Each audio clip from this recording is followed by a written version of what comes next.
ہمیں تو یہ چاہیے. ایک طرف کیا کرتے ہیں, این جی اوز بنائی ہوئی ہیں جی, اور کتے تک ان کے اندر ان کو محفوظ کیے جاتے ہیں, اور سڑک پہ تصویریں دکھاتے ہیں کہ امریکہ کے اندر کتا پکڑ کے لے کے آئے, بکری, وہ چھوٹے چھوٹے پلے جو ہیں وہ سڑک کراس کے گاڑیاں روک گئی, سورے بڑے گورے بڑے اچھے گھوڑے, لعنت آپ کے دیکھنے پر اور ان کے سمجھانے پر. کیا مسلمانوں کو استحصال, غریبوں سے خون چوس لیں, بجلی کے اور گیس کے بل چڑھا کے آپ کے اندر سے رگوں سے نکال لیں, اور ادھر سے این جی اوز بلا کے آپ کو فری ویکسین, پولیو کے قطرے پلانے.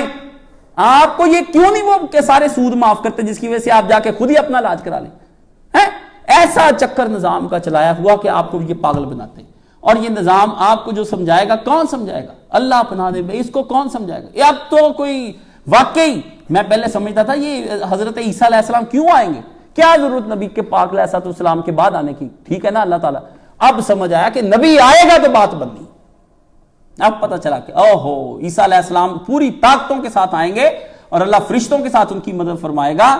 ایک ہمارے لیڈر کو بھی آخر نبی کی ایسی ضرورت پڑ جانی کہ معجزات آخری وقت میں رونما ہوں. یہ اس قسم کا دجالی نظام ہے, اس کا مقابلہ کرنے کے لیے مسیح کا آنا بہت ضروری ہو گیا. اللہ تعالی ہم سب کو دین کی سمجھ عطا فرمائے. وآخر دعوانا الحمدللہ رب العالمین.